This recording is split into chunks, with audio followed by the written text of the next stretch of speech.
Hello, everybody.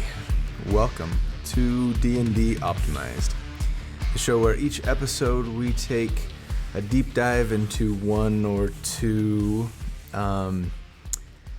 character builds for Dungeons & Dragons 5e and do our best to optimize them to give you the greatest numerical advantage for your chosen role.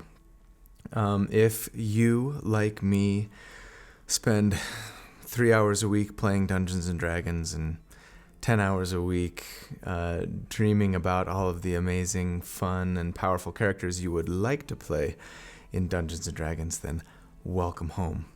This show is for you. So pull up a chair by the fire or the candle, as the case may be, and grab a flagon of your favorite beverage and let's theorycraft. If you like crunching geeky numbers and theory crafting and thinking and talking about ways to make your character in Dungeons & Dragons more powerful or get ideas for your next character or an existing character, that's what we do here. So welcome, happy to have you. My name's Colby. I'm really excited about the show this week. I'm always excited about the show every week, right? Thank you, first of all, for all of the feedback that I got on the music that I started doing last week. All the feedback was positive, so I guess I'll stick with it for now until I hear, a clamor to the contrary. I did hear from a couple of you to maybe turn it down a little bit, and especially in a couple of parts with the music, so I'll look at that and try and make sure it's not too overpowering. But anyway, we'll go ahead with the music.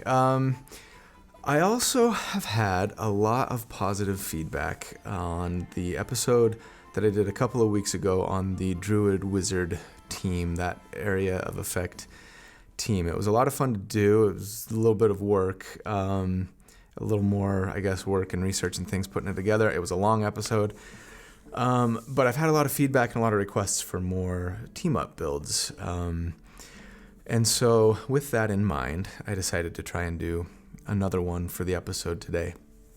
One thing that I really, really love, one of the best parts of my week, frankly, lately, is that moment when, after spending a lot of time researching and thinking about what build I want to create and how I can make it more powerful and if I tweak this or do this, or what if I multi-class it here and do that, there always seems to be this moment where everything kind of comes together and you have this epiphany and it's like, everything, and then like a single glory spren bursts like a halo around my head. Sorry, that was a Stormlight Archive reference. Brandon Sanderson fans, that one's for you. Great books if you haven't read them. And that definitely happened this week for me. I was trying to find a really good companion for the Hexblade Warlock, the build that I created for my very first episode. It's a popular, well-known build amongst D&D min-maxers like us. And I wanted to find a good battery that would just really push that Hexblade build to the next level as far as DPR, and also maybe be able to do some cool stuff themselves. I was leaning towards the Order Cleric. I'd been looking at some things, but then I had this moment where I realized that the best companion for the Hexblade Warlock is the Hexblade Warlock. And so yes, I'm basically going to be doing a double Hexblade team-up build. And before you stop watching, wait, hear me out.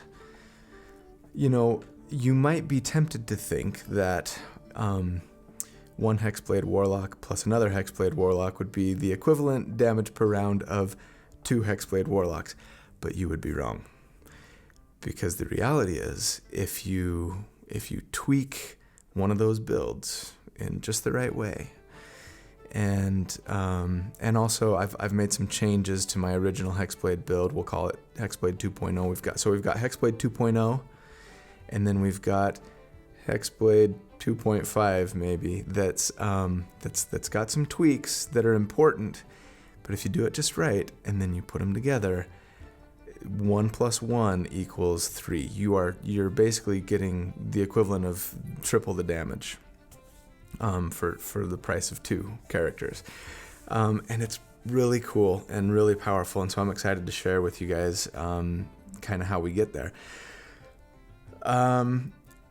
So the concept here is you have 2 characters who are very similar, but very different, at least thematically, personality-wise. You know, I almost think of them as a light and dark version of a similar build, and you'll see why. So I think it opens up a lot of really cool thematic kind of role-playing opportunities for these 2 characters. There's a lot of really cool stuff you could do. I'll maybe get into that more in my final thoughts. But without further ado, I present episode 16, the Yin Yang team. So let's jump into the builds. All right, so as I mentioned, one of the builds that we're going to be looking at today is very similar to the build that I did for my very first episode, the Hexblade Warlock, the Pamlock. If you have not seen that, I would strongly encourage you to watch it, unless you're very familiar with kind of a traditional polearm master, great weapon master wielding Hexblade Warlock.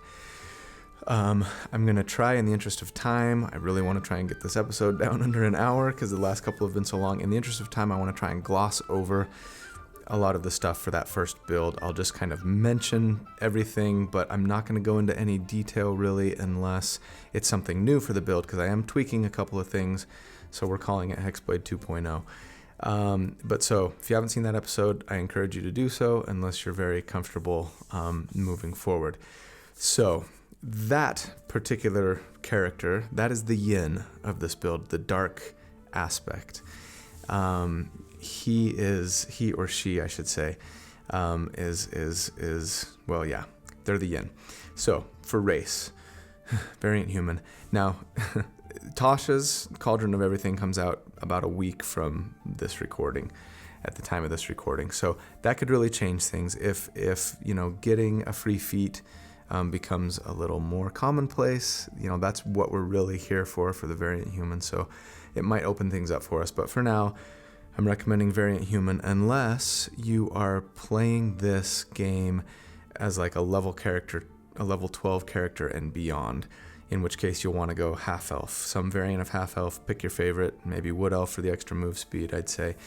But anyway, because elven accuracy does make this build stronger after level 12, and particularly at mid to high armor classes. But variant human at level 4, when you get both the polearm master feat and the great weapon master feat, your damage is like double what a half elf would be at level 4. So go variant human if it's going to end around, you know, mid game or so, your campaign.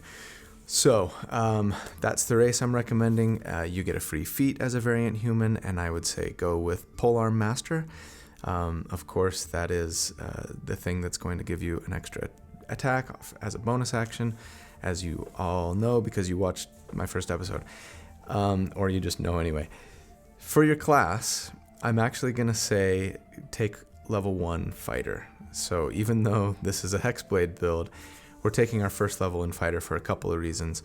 And this is different than what I had previously recommended. So you have better proficiencies for our purposes, especially the proficiency to your Constitution save.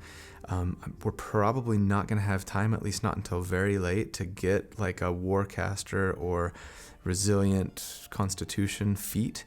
There's too many other things that we're doing with our ability score increase and feats. So, you know, having that Constitution save proficiency is going to be huge, so that we don't drop concentration as often. And, you know, you just start with more hit points and a nice fighting style that's going to benefit us. It basically just makes your early game, a lot easier, and gives you that con save, which is huge. For your ability scores, go 15 charisma +1, 15 constitution +1, 14 dexterity, whatever else.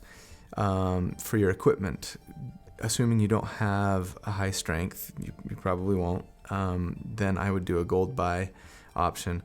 Get scale mail, even though you're proficient with heavy armor, you don't have the strength to wear it, at least not the good stuff. So go scale mail, get a shield, get a quarterstaff, get a rapier, and whatever your other necessities may be. The rapier is because your dex is a lot better than your strength right now, and so you need a good finesse weapon to do damage at level 1. At level 1, your whole purpose is just stay alive, don't die. So you're using that shield too. For your fighting style, you're going to be using, you're going to take the great weapon fighting style, which basically it lets you, if the weapon is two-handed or versatile, then anytime you roll a 1 or a 2 for the damage on that weapon, you can re-roll it. And that gives you a statistical bump on your numbers. And so because the quarterstaff is a versatile weapon, it will apply, and we'll be using the quarterstaff soon. And then later on, we'll be using a polearm, a glaive, or a halberd, and so you'll get that benefit. So take that great weapon fighting style. Moving on to the yang. The yang is the light aspect of this companionship, and the race, same, variant human for the same reasons. Free feat, same for the same reasons. However, you're not going to be using a polearm for a while, so you're going to have to be patient. The person in your party, whether it's you or your friend, who's taking this yang build, should be the more selfless giving of the two. They are there to be awesome and also to make you and others look good. Okay, so keep that in mind as we go here. So the polearm master feat, for your class, you are going to start sorcerer, and we're actually going 5 levels into sorcerer, but you'll see why.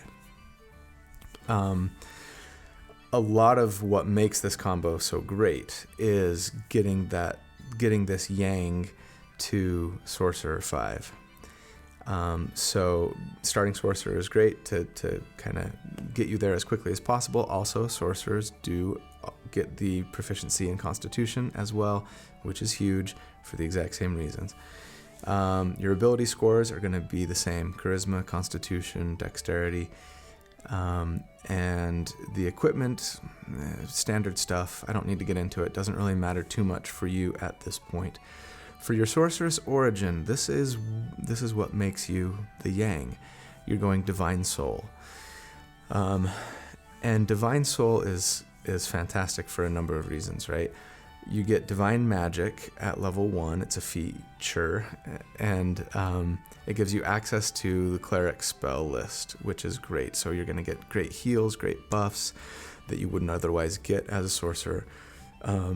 You get a nice feature called Favored by the Gods.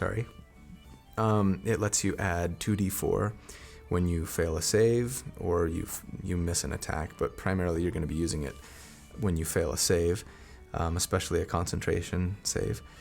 And you can do that per short rest. That's really huge. It's going to really save your bacon a number of times, so it's very good. You're a Divine Soul. You are holy and righteous. Yeah, I guess you could be an evil Divine Soul. Maybe you're the yin. But for spells, for the yang, I would take Toll the Dead for damage. It's typically not available to sorcerers, but it is for you because you're a Divine Soul. You do have Polearm Master and a Quarterstaff, but your strength is so lousy, and Quarterstaff is not a finesse weapon. So for damage, you're probably going to be sticking to cantrips. I would make sure you also take Bless as a spell. It's a concentration spell, and it lets you, basically you bless up to 3 characters, your friends, allies, can be yourself too if you need, and it lets you add a 1d4 to, it lets you and them add a 1d4 to attack rolls and to saves. Again, huge. I don't need to explain why. It's a great spell.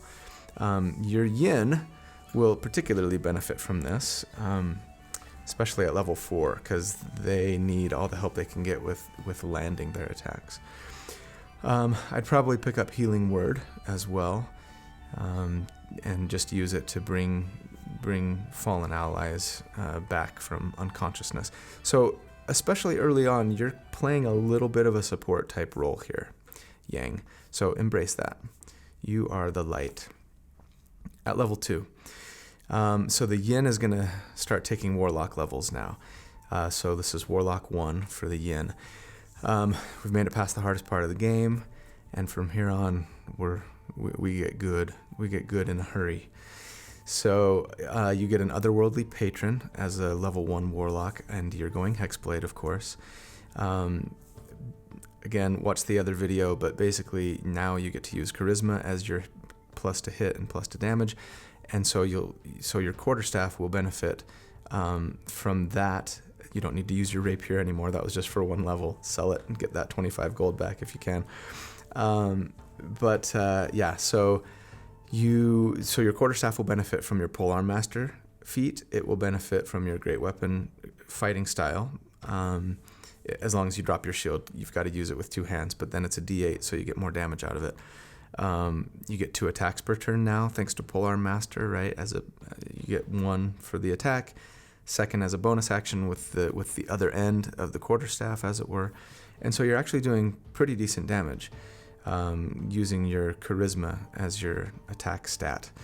For spells, make sure that you grab Eldritch Blast. It's a classic Warlock spell, right? And anytime you need to do damage from ranged, it's going to be a good go-to. Make sure you grab Hex as a spell as well. So for those who don't know, Hex, it's a concentration spell. You cast it on the enemy, and then anytime you do damage to them, you get to add an extra d6 of damage. So Hex them, polearm master, first hit with your quarterstaff, bonus action on the next round, because Hex takes a bonus action to cast. Anyway, on the next turn and turns going forward, butt of the quarterstaff for more damage. You're adding your charisma bonus. You're adding a d6 to each attack. It's really strong for level 2. For the Yang, you're going Sorcerer 2, and you now get sorcery points. So for those who don't know, sorcery points are fantastic. For now, all it lets you do is basically spend sorcery points to create more spell slots for yourself, which is always fantastic. Next level, we'll get some meta magic options, but you can always use more spell slots, more uses for bless, for heal, or even, potentially good damage, like if you want to pick up inflict wounds or something, if Toll the Dead just isn't doing it for you.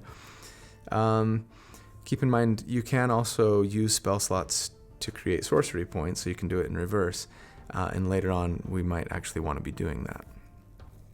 Moving on, at level 3, the Yin is now Warlock 2, level 2, and you get Eldritch Invocations. All Warlocks get them at level 2 anyway, and they're just nice little bonuses. You get to pick 2 of them. You're going to want to take Agonizing Blast. It's going to bump your Eldritch Blast when you need it. And whatever else looks cool, you're going to be replacing them both soon. For the Yang, at level 3, they're going Sorcerer 3, still sticking with Sorcerer. And now you get meta magic options. So meta magic are just cool ways to spend your sorcery points that let you do cool, unique, fun things. You get to pick 2 meta magic options. You definitely want Twin Spell. That is key for this build.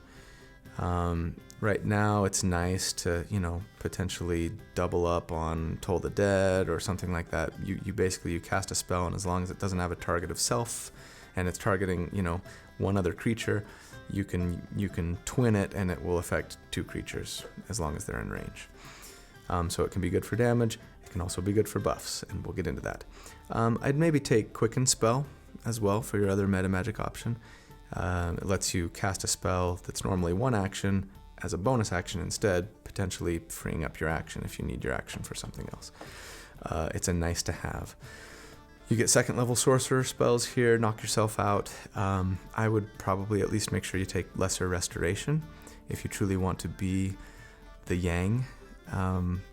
Lesser Restoration cures a number of bad conditions on your allies, so it's an integral part to being a good healer.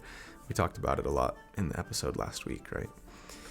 At level 4, your yin is going to be Warlock 3, and you get a packed boon. You have to choose between 3 options here for a packed boon, and we want to get Pact of the Blade for sure. This now allows you to, among other things, summon a packed weapon, and it can be essentially whatever weapon you want, and you are proficient in it. So you're going to be summoning, as your packed weapon, a glaive or a halberd, which, as you know, gives you a 10-foot reach, so you can attack further. It benefits from Polearm Master. It benefits from Great Weapon Fighting Style. It benefits from the Great Weapon Master feat that we'll be taking soon. So you've got more damage. It's a D10 of damage now. More damage, more reach. And you want to change now, because Warlocks can do this every level. Every time they level up, you can change your invocations. Change one of your invocations to Improved Packed Weapon. And so now it's a +1 weapon, which, for this level, is fantastic. Very strong. For spells, just make sure that you get Darkness. Though for now, at this level, you'll still be using Hex for your concentration. It's better damage for now.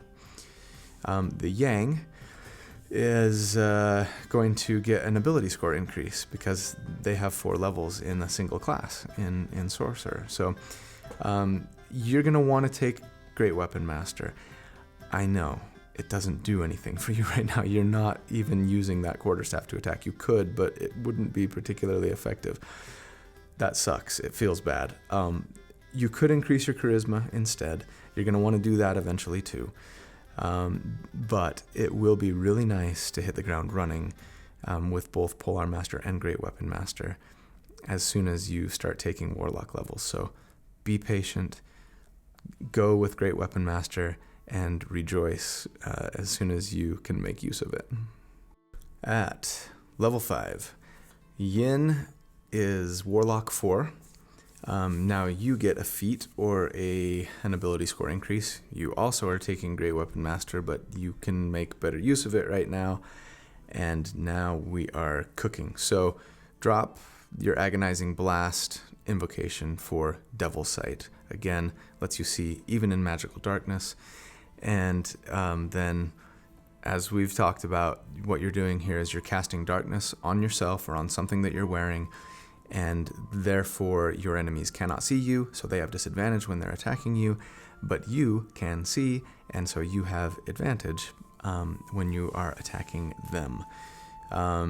You're getting advantage, you're attacking twice per round, and with the Great Weapon Master feat, which gives you +10 damage to each hit, even though it's at a -5.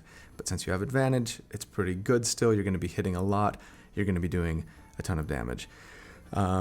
Especially if your Yang buffs you with Bless to give you an extra D4 on those attack rolls, or even better, the Yang now is your final Sorcerer level. You've got 5 levels in Sorcerer, and you get 3rd level spells, and you are grabbing Haste. So Haste, you cast it as a buff on an ally, and while you maintain concentration, they get essentially an extra action during their turn. They can use it to do anything that an action will allow them to do. If they attack, it just gives them 1 extra attack. So even if they're getting 2 attacks, they really only get 1, right? 1 extra attack, which is still very powerful. Big downside to Haste, it's dangerous, right? Because when the spell ends, the person who was hasted suffers 1 round, essentially, where they can't do anything. And so you're very vulnerable. It's particularly dangerous if you're in the middle of combat when that happens, right? So that's going to be a potential downside here, and something that you're going to want to plan for and be careful about. And why it's important for your Yang to maintain concentration at all costs. Okay, so yes, Yang, when you have the spell slots, use Haste on your Yin if you really want to get the most out of this duo here. At level 6, Your Yin is a Warlock 5. You get a 3rd invocation now, and you're going to take Thirsting Blade, which gives you 2 attacks per round when you take the attack action, just like most other martial classes. Giddy up. So now you're getting 3 attacks per round, 4 if you're hasted, right? 2 attacks normally, 3rd attack if you're hasted, butt of the halberd for a 4th attack, all in 1 round, all at level 6, all with a plus 10 to each effective hit, plus your charisma, made with advantage, very strong. The Yang. Now the Yang stops taking sorcerer levels and starts taking warlock levels, and they're going to go warlock from here on out. And from here, you're basically just going to mirror the Yin, minus the fighter level, right? So you're taking your Hexblade Patron, you're using a quarterstaff to attack. You already have Polearm Master and Great Weapon Master, so you're getting 2 attacks per turn, 1 plus the butt of the quarterstaff, both at a plus 10 damage to hit using your charisma as your plus to hit and your plus to damage. It's quite good. It's not as good as your Yang, right? But it's still good. Now, you probably see where I'm going here, right? Yin's casting Darkness. Now, Yang doesn't have her invocations yet, so she doesn't have Devil Sight, so she cannot step inside that bubble of darkness yet. She can cast Haste and twin spell it with her sorcerer points, right? So that they both get haste. So now they both have haste. Yang's attacking with advantage. Yin will be soon. Yin's hitting 4 times around. Yang's hitting 3 because Yang's getting hasted as well, right? Yin's hitting with a plus 14 damage per hit, and Yang's hitting with a plus 13 damage per hit, only 3 times and without advantage, but still really strong. So, damage report. I'm going to start running a master comparison between the different team up builds that I have. So right now it's just Druid Wizard and this one, to see how they each compare to each other. The Druid Wizard, I'm probably going to have to assume like 3 targets, that they're hitting at least 3 targets, or maybe I'll scale that. I don't know, I'll figure it out. But anyway, check the video description or show notes for those graphs and charts and things. I find them really interesting. Maybe you don't, but anyway, they're there. So these two characters combined, on average, versus an enemy with a 10 armor class, are going to be doing 112 damage per round, on average. And versus an enemy with a 15 armor class, they're going to be doing 78 damage per round. That's a lot of damage. Some things to keep in mind here. Make sure that you talk to your other teammates, the non-Hexblade teammates, before you even start this, right? You should do this with every D&D game, but in particular, there's going to need to be some expectations created and understood on both sides, right? Darkness can be a huge pain. It creates basically a 30-foot bubble that most of your other companions are not going to be able to see through. It can be very disruptive. It can be really obnoxious.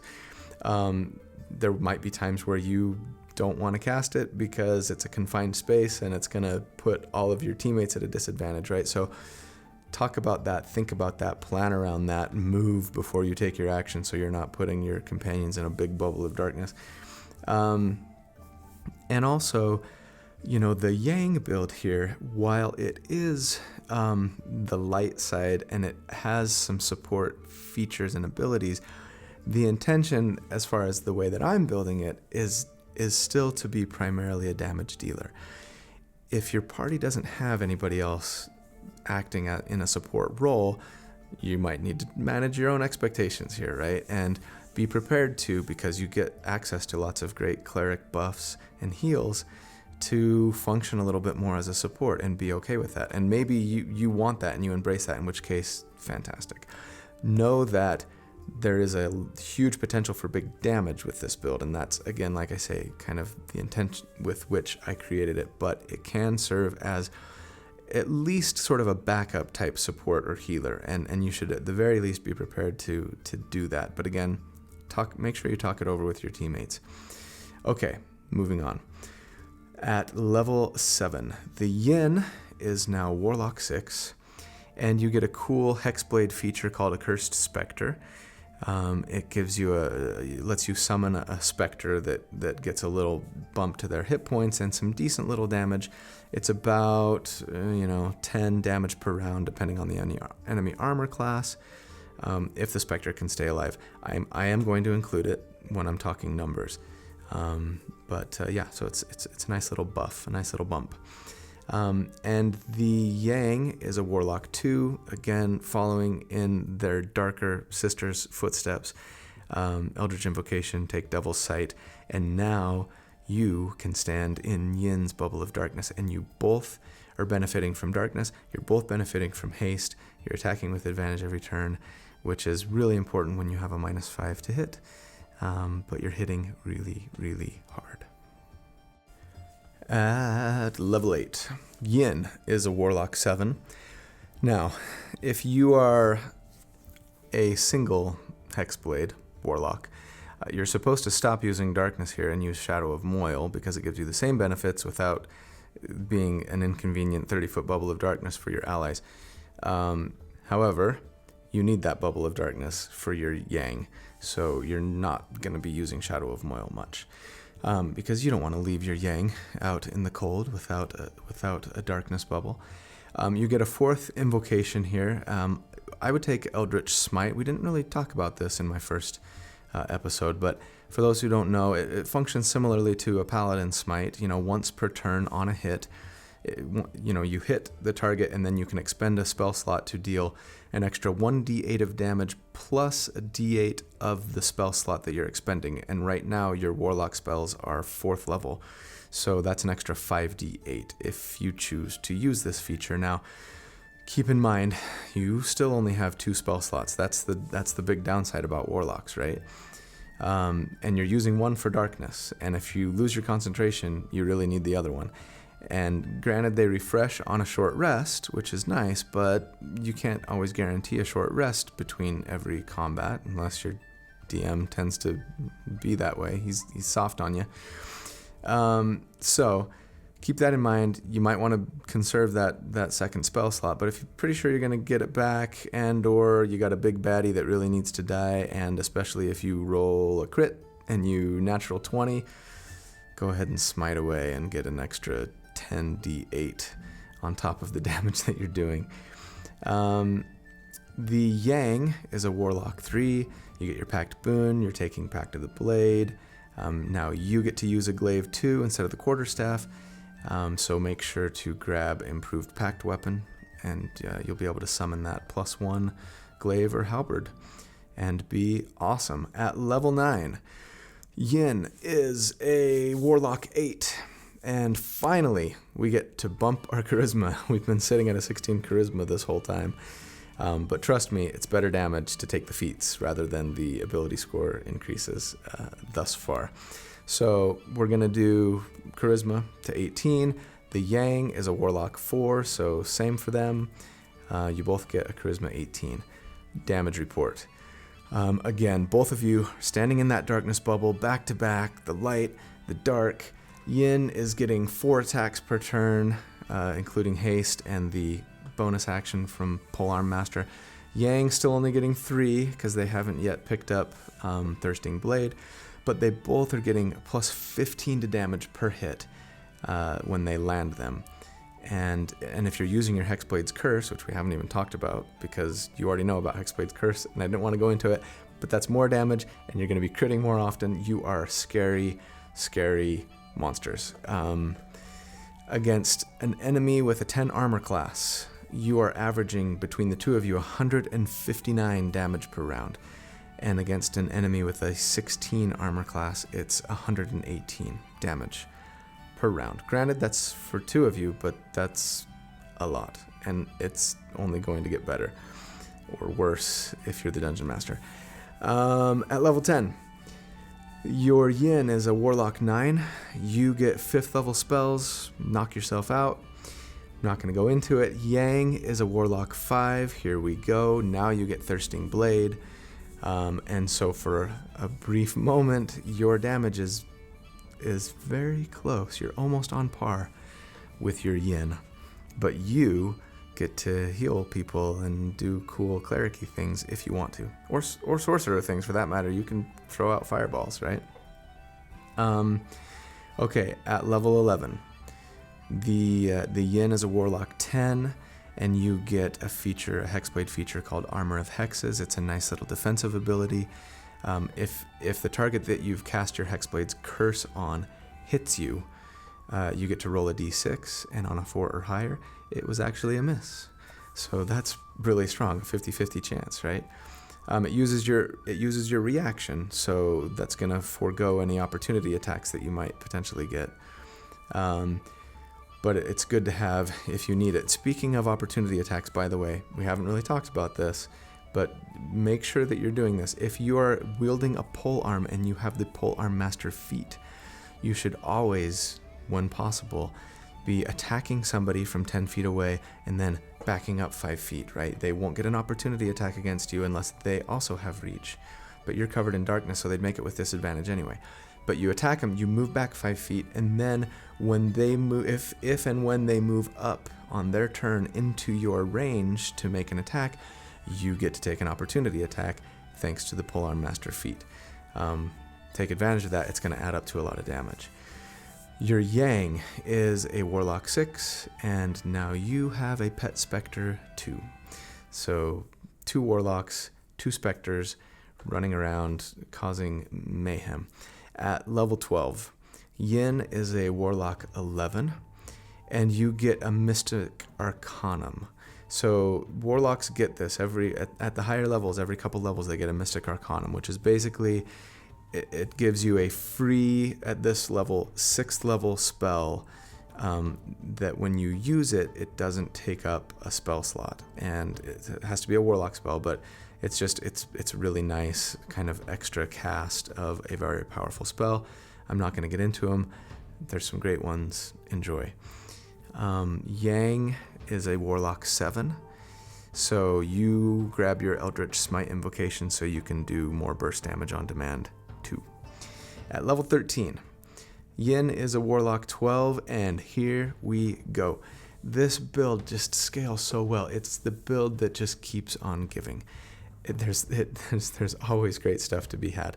So you now get the Life Drinker invocation, which lets you double your charisma bonus when you hit with a weapon attack. So instead of you're at 18, so it's +4, it's now +8, right? Every time you hit with a weapon attack. Speaking of sorry, let me correct myself, because you're a Warlock 12, you get an ability score increase, you're going to buff your charisma, so your charisma is now capped, so it's actually a +10 thanks to your charisma bonus and the Life Drinker invocation, which is a little overpowered in my opinion. Congratulations. Yang is a Warlock 8. They get to cap their they get to cap their charisma as well. Damage report. So between the two of you, you are making 8 attacks per turn because you're hasted, right? With a +16 damage to each successful attack, all made with advantage. Plus, you've got your little pet specters running around doing a little bit of damage as well. By the way, they can't see in darkness, so you're going to have to probably send them outside of your bubble, and they might be therefore vulnerable to attack, and maybe your DM will be mad at them and kill them.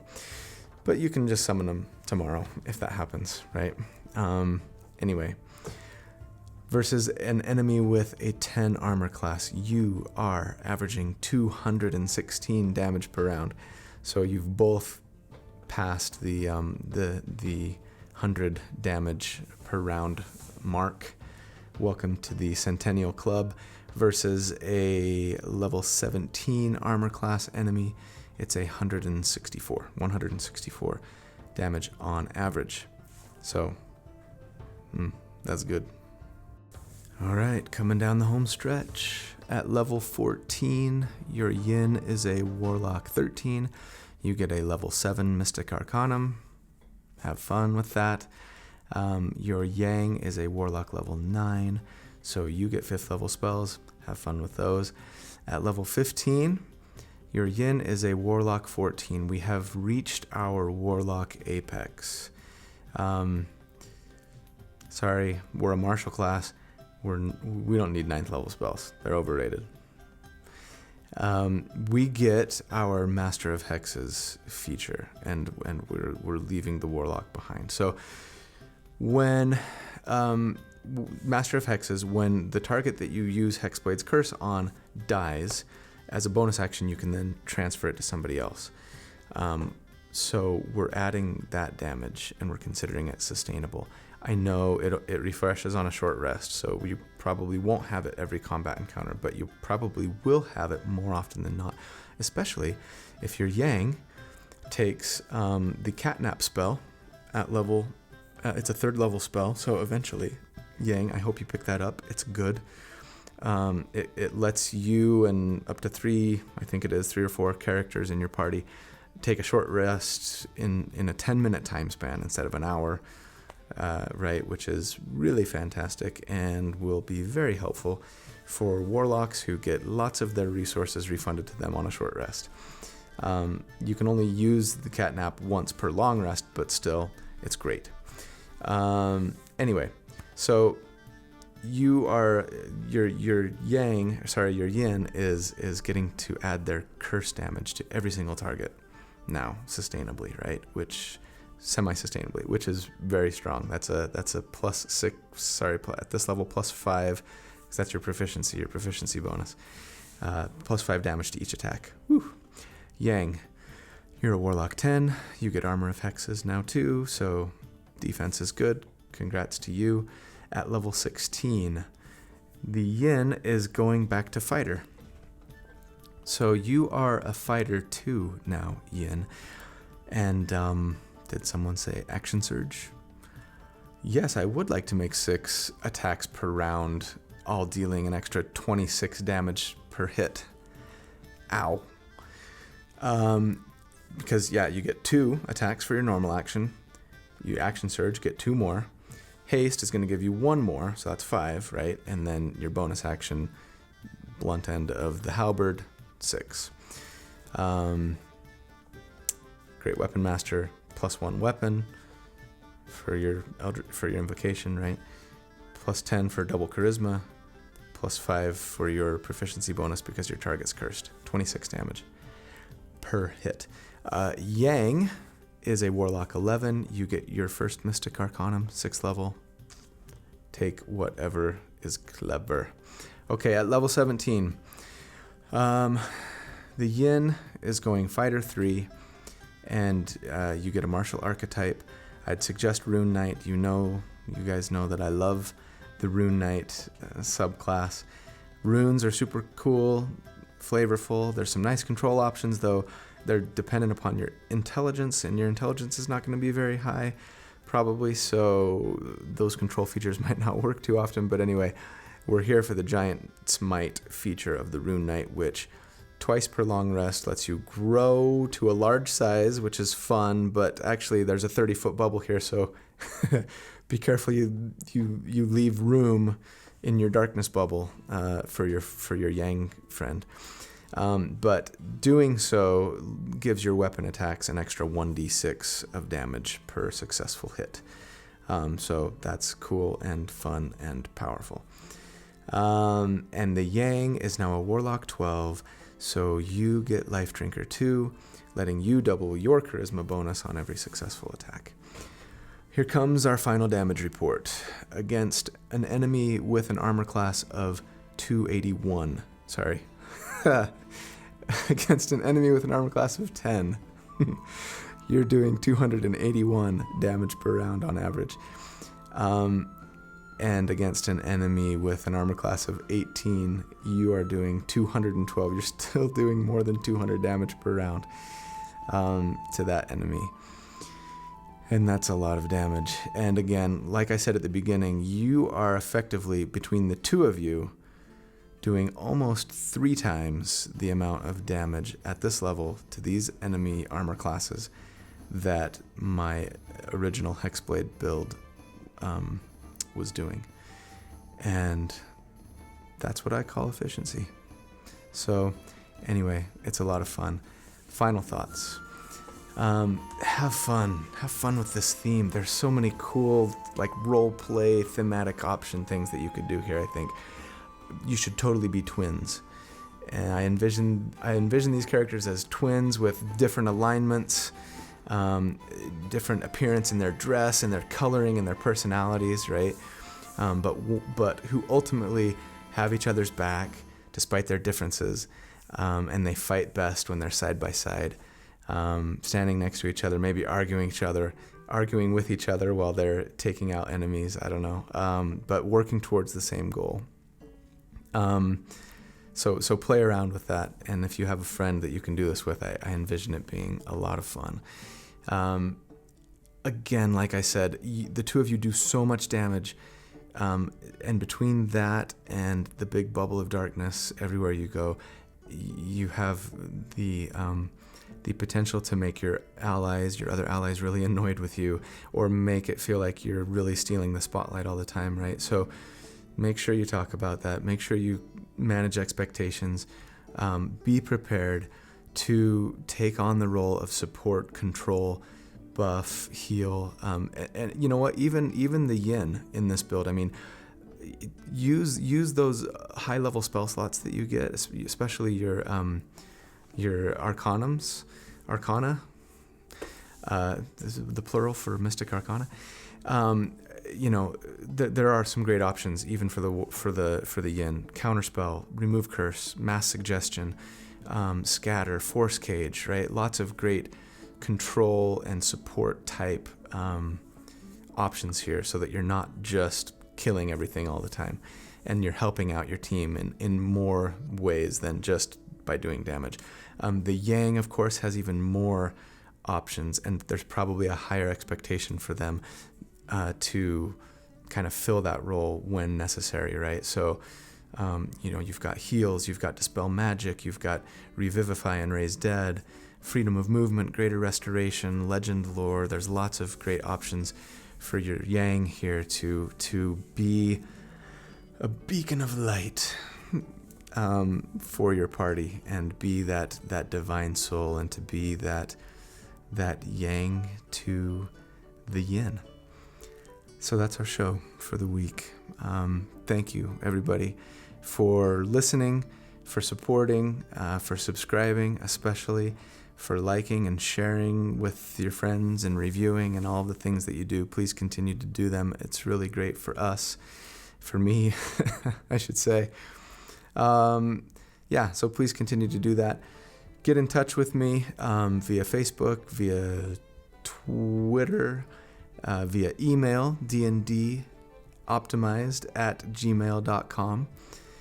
And especially if you have a suggestion for a build that you'd like to see me do an episode on, I'm getting lots of them. I'm doing my best to deal with them as they come in. I've got a long queue, so be patient now as I try and get through those. But send me as many details as you can on the build that you'd like to see me do an episode on, and I will do my best to optimize it for you. Thanks, everybody. Really appreciate it. Love you. Have a great week.